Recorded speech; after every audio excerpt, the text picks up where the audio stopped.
ações do ministro Alexandre de Moraes foram confirmadas ou pelo plenário principal do Supremo ou pela primeira turma. Então não é exatamente uma ação isolada dele.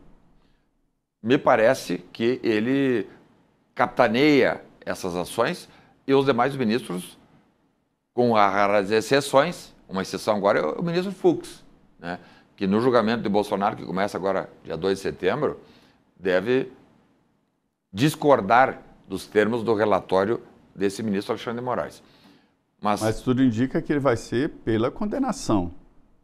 Ele eu, sinceramente, em alguns pontos, conhecendo um pouquinho... Na dosimetria e tal, que ele deve discordar. Olha, conhecendo um pouquinho da vida acadêmica e doutrinária do ministro Fux, eu imagino que ele vai votar pela rejeição da denúncia do PGR. O senhor está pessimista com relação ao resultado desse julgamento? Todos nós sabemos que Bolsonaro, que Braga Neto, que Anderson Torres, que General Heleno estão condenados. Independente de haver prova ou não, eles já estão condenados. Porque a condenação, ela já foi externada inúmeras vezes por esse ministro Alexandre de Moraes, que inclusive, além de não poder participar tecnicamente desse julgamento, porque é impedido, é suspeito, ele, ontem vi uma manifestação dele, né, numa palestra, falando e referindo-se, fazendo juízo de valor sobre o processo que ele está relatando. O relator nesse processo é peça fundamental, não é só o voto dele. Se ele não fosse o relator, fosse apenas um integrante que votaria, já não poderia participar. Imagine sendo o relator. É uma mudança grande. Antes os juízes não falavam muito sobre matéria em julgamento, né? Mas nós estamos agora diante de novos debates, inclusive sobre o posicionamento do Supremo Tribunal Federal, regras, né? E a democracia é assim, ela gira, né? Um assunto que chega no Supremo, depois da decisão do Supremo, volta ao Congresso, porque não há poder moderador no Brasil. Entre os debates está o aumento das prerrogativas parlamentares. O senhor apoia essas mudanças? Eu apoio qualquer tipo de modificação que solidifique a independência dos poderes. Nós temos assistido hoje uma promiscuidade deletéria entre poderes. Lá na Câmara dos Deputados, inúmeras vezes nós estamos lá tratando de projetos nas comissões ou no plenário, e aí um deputado lá se levanta e diz: mas temos que verificar primeiramente se o STF vai concordar. Ora, se o parlamento, se a Câmara dos Deputados, se o Senado Federal não tem autonomia, não tem liberdade para legislar, quer dizer que nós não temos nenhuma democracia estabelecida. Então, não, mas é preciso ser constitucional, né? Mas depois esse controle constitucional tem que ser depois. É preciso ser constitucional. Quer dizer, está tendo uma autocensura. Pois é preciso ser constitucional. Uma autocensura parlamentar. Mas dentro do parlamento existe uma comissão, chamada Comissão de Constituição e Justiça, que faz justamente esse crivo. Analisam com parecer jurídico de consultores concursados da Câmara, não são concursores indicados por esse ou por aquele padrinho político, como são os ministros do STF, e ali na CCJ, então, diz, esse projeto é ou não constitucional. E ainda assim, mesmo com o relator dizendo tecnicamente que a matéria é ou não constitucional, ainda a matéria é submetida à votação. Perfeito. Eu já presenciei situações do parecer depois ser favorável, e os deputados rejeitarem, por não haver... Por ser constitucional, mas por não haver oportunidade e conveniência respeitados, né? O que temos assistido, então, é uma intromissão excessiva que não pode seguir adiante. Se faz mal ao Brasil. E isso que o senhor está retratando aqui é um retrato, sim, do novo parlamento, né? O Congresso era muito mais corporativista e agora chegaram novas gerações que oxigenaram, dizendo, olha, o Congresso não existe só por nós. O Congresso existe para o país. E isso provocou tensões. Como é que o senhor lida no dia a dia da Câmara dos Deputados com essas tensões que a gente vê aí, às vezes até esforço físico? Concordo absolutamente contigo, Zé Maria. O Congresso não é um fim em si mesmo. Aliás, qualquer poder. Mas o poder que representa o povo não é um fim em si mesmo em dizer que não, nós existimos Para nós. para nós mesmos. Não. Eu já vi deputado dizendo, olha o nome aqui, Câmara dos Deputados. Então a Câmara é dos deputados. Isso é um absurdo, uma heresia jurídica. Um parlamentar que pensa desta maneira não tem a noção do papel que representa junto à comunidade, junto à sociedade. Hoje, com essa renovação que aconteceu, já desde o outro mandato, no mandato, na legislatura passada, quando eu cheguei, a renovação foi da ordem de 55% na Câmara. Tradicionalmente, a renovação é muito grande mesmo. Agora, em 22, 41%. Tomara a Deus que no ano que vem haja uma renovação também forte, notadamente no Senado Federal.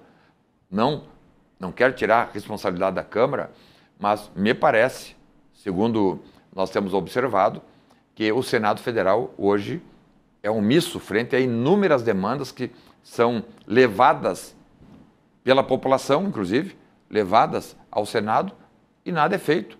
Eu vi agora uma manifestação, inclusive, do presidente do Senado, o senador Davi Alcolumbre, dizendo que na questão da abertura de um processo de impeachment contra Alexandre de Moraes, ou contra qualquer ministro. Ele dizendo assim, isso foi divulgado pela imprensa, nem se tivessem 81 assinaturas, nem mesmo assim eu abriria um processo de impeachment. Isso aí é a total deturpação do parlamento. Ele não tem esse poder de dizer que ele é o dono do Senado. Ele pode ser o presidente da casa, enfim, ele dirige os trabalhos, mas ele não pode fechar os olhos frente a uma demanda. E vejam, não é para a cassação de um ministro do STF, é para a abertura de um processo que vai ensejar defesa, contraditório, ampla defesa, plena defesa. O ministro, por exemplo, iria ao Senado e dizer, não, as minhas decisões são tomadas com base nesse e naquele artigo da Constituição, está aqui a minha justificativa, e o Senado avaliaria. Agora ele diz assim, não abro em hipótese alguma. Ele não pode fazer isso. Isso é abuso de autoridade. Isso que o deputado Sandro está falando é muito sério, porque não existe um superdeputado ou um super senador diferente. O presidente da Câmara e Senado são ordenadores, ordenadores de pauta e de trabalhos. A autoridade maior da Câmara e Senado é o plenário. A segunda maior autoridade é a mesa diretora. A terceira é a Comissão de Constituição e Justiça. Só a quarta autoridade, que seria o presidente, o ordenador dos trabalhos. Mas o presidente da Câmara ganhou um poder absurdo. E o presidente do Senado, o presidente da Câmara, por exemplo, depende dele a abertura de um processo de impeachment contra um presidente da República. Se o presidente da Câmara não quiser, mesmo que tenha acontecido absurdos, o processo não é aberto. Mas isso está tudo errado, né, Zé Maria? Tu tem essa visão porque muita experiência, né? Sei que tu cobriu até a Constituinte, sim, né? Conhece direito, conhece o jornalismo, mas, infelizmente, muitos nunca leram a Constituição. Eu convivo ali, já no meu segundo mandato, com vários deputados e alguns senadores. E posso dizer, a maioria nunca abriu uma Constituição. Nunca então, leu uma linha da Constituição. Voltando aqui ao Senado, o senhor defende que pelo menos abra e que cada um no plenário defina ali no seu voto. Exato. Né? O presidente da Câmara e do Senado tem superpoderes porque o plenário da Câmara e do Senado se omitem. Porque nós podíamos muito bem nos reunir e dizer, não, o senhor organiza a pauta, mas todos os projetos têm que ser pautados. Mas eu fui presidente da Comissão de Segurança Pública. Que foi o Supremo que deu esse poder a eles, viu? Isso já passou pelo Supremo. Eu fui presidente da Comissão de Segurança Pública em 2023, né, com bastante satisfação e muita responsabilidade. E a Comissão de Segurança Pública, iniciando uma nova legislatura, tinha milhares de projetos, de todo tipo. Projetos apresentados por deputados de direita, de centro, de esquerda, todo tipo de projeto relacionados à segurança pública. O que eu fiz? Todos os projetos foram à pauta e foram submetidos à votação. Ah, mas o projeto é ruim. Não interessa. É o plenário da Comissão de Segurança Pública que vai decidir. E é isso que eu esperava do presidente da Câmara, Hugo Motta. E ele não tem essa percepção de que ele não é o dono da Câmara, ele apenas dirige os trabalhos. O que ele teria que fazer? Todos os projetos que tenham relevância social ou que tenham um apelo do parlamento teriam que ser levados à votação. Nós apresentamos um projeto de anistia, conseguimos 265 assinaturas para que o projeto de anistia fosse levado à votação sob o regime de urgência. O que ele fez? Nada, não vou fazer. Se a maioria decidiu que o projeto tem que ser deliberado, ser deliberado não quer dizer aprovado. O Hugo Mota pode votar contra o projeto de anistia, não tem problema, mas não é o voto dele que nós queremos. Nós precisamos é que os projetos, todos os projetos, todos, sejam submetidos ao plenário da Câmara ou ao plenário do Senado. É assim que funciona uma democracia saudável, sadia. A nossa democracia, por isso posso aqui asseverar, a nossa democracia não é uma democracia rígida, saudável, porque há manipulação daquilo que vai ser discutido. É um processo bem complexo. A urgência, o senhor sabe quantos projetos com urgência aprovada? Né? Milhares. Tem mais de 200. 2 mil. Milhares de projetos aprovados com urgência. E que não vão ao plenário. Não vão ao plenário. Se criou uma tal de urgência urgentíssima. Tá, e aí tem projetos que têm a urgência aprovada, sabe o quê? Projetos que denominam rodovia federal. Urgência aprovada.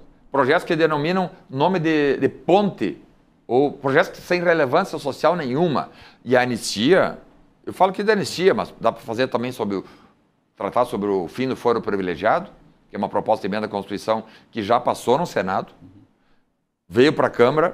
Deputado, o senhor foi presidente da Comissão de Segurança Pública, é uma comissão muito importante e que tem uma preocupação muito grande em evitar, né, deputado, qualquer possibilidade, que aqui há uma impunidade muito grande, né? Em restrição de penas e fazer cumprir as penas, fim da saidinha, que é uma vitória, inclusive, da sua gestão, né? Não é incoerente que agora o senhor queira, vamos dizer, perdoar ou fazer os condenados não cumprirem a pena? Não tem a ver anistia com impunidade. Anistia tem a ver com justiça. Anistia tem a ver com justiça. O que é a justiça? Isso é de Platão. Lá, a justiça é o judiciário. 400 anos antes de Cristo, Platão disse que o que é a justiça? Dar a cada um o que é seu. Então, aqueles que cometeram crimes de danificação ou qualquer tipo de crime, que paguem. O que é iniciar? É pessoas que sequer estavam em Brasília no 8 de janeiro e que estão presas até hoje. O caso do presidente Bolsonaro, ou do Braga Neto, ou do Anderson Torres, não há nada mais do que indícios mínimos, não há nem indícios médios, são indícios muito fracos. Eu tenho 25 anos de Polícia Federal, eu posso asseverar, posso aqui dizer com muita tranquilidade. Você acha que nesse caso a justiça errou? Ninguém é condenado com indícios mínimos. Na dúvida, pró réu. Na fase da sentença, na dúvida, o juiz vai fazer o quê? Vai absolver. Cadê a prova material de algum crime grave cometido por uma única pessoa? Não tem. Não, existem. Olha. Não, prova material, a pessoa danificou, mas quebrar uma vidraça, destruir uma cortina, não é um golpe de Estado. Não, mas destruiu o relógio, a cadeira. Dano pode até ser qualificado, mesmo assim a pena não passa de 5 anos, pode muito bem substituir por uma restritiva de direito, o sujeito indenizar civilmente, pagar o dano, estabelecer uma restrição, dá para fazer justiça sem fazer o que estão fazendo agora. Essa anistia que o senhor defende é exclusivamente para esses crimes menores ou o senhor acha que tem que ser uma anistia maior? Eu defendo a anistia ampla, geral e restrita justamente para evitar injustiças. Sem isso, o senhor não aprova a anistia? Eu voto contrário, porque a anistia não é diminuição de pena. Está muito claro na Constituição. Vamos lá de novo na Constituição. Diminuição de pena passa por aprovação de projetos de lei diminuindo os artigos que tratam dessa denúncia oferecida pelo PGR que dá conta do 8 de janeiro. Então lá, a pena é muito alta para o crime de dano. Então tem que ir lá no artigo do dano e diminuir a pena. Né? A pena é muito alta para tentativa de golpe. Né? Então vai lá no artigo, que é uma lei né, específica, nem está no Código Penal, vamos lá e vamos diminuir a pena. É em projetos de lei. Agora, para nós estabelecermos uma anistia, como já foi feito no Brasil, a anistia foi ampla, geral e restrita. Mas é que a anistia geralmente vem depois de uma mudança muito brusca, né? De uma ditadura para democratização, alguma coisa assim. Nós vamos estabelecer, quem sabe, então, esse trâmite agora, o ano que vem, a anistia vai acontecer. Isso eu não tenho a menor dúvida. Se não for esse ano, vai ser o ano que vem, ou em 27 com o parlamento renovado. E aí não abrangeria o ex-presidente Bolsonaro? Abrangeria todos. Mas todos que forem condenados, aí sim. Mas é uma anistia antes da condenação? Não, a anistia é só depois da condenação. Por isso que até agora não teve projeto de anistia, não foi adiante, quem sabe, porque não tem condenações, né? Algumas pessoas já foram condenadas com trânsito julgado. Você está dando a impressão de que o objetivo da anistia é o ex-presidente Bolsonaro? Todos. Todos têm que ser objeto e sujeitos de uma anistia para evitar injustiça. Não vejo como cometimento de justiça o que estão fazendo com o Bolsonaro. Aliás, não é de agora. Independente de gostarem ou não gostarem do modo dele fazer política, não pode usar o direito penal para fazer politicagem. É aí que estão usando, não conseguem ter a confiança da população, o que fazem? Bota o direito penal, bota lá o STF com um juiz, ou um pseudo-juiz, porque o magistrado mesmo, o técnico, não faz o que Alexandre de Moraes faz. O magistrado se preocupa em atender a Constituição, Código de Processo Penal, Código Penal. Qual é os requisitos da preventiva ou de alguma prisão cautelar para manter Bolsonaro preso agora? Não tem nenhum. Sobre a lei Magnitsky, o senhor acha que está bem aplicada contra o ministro? É uma questão internacional, né? Internacional. Ela nem precisaria acontecer se aqui os pesos e contrapesos funcionassem.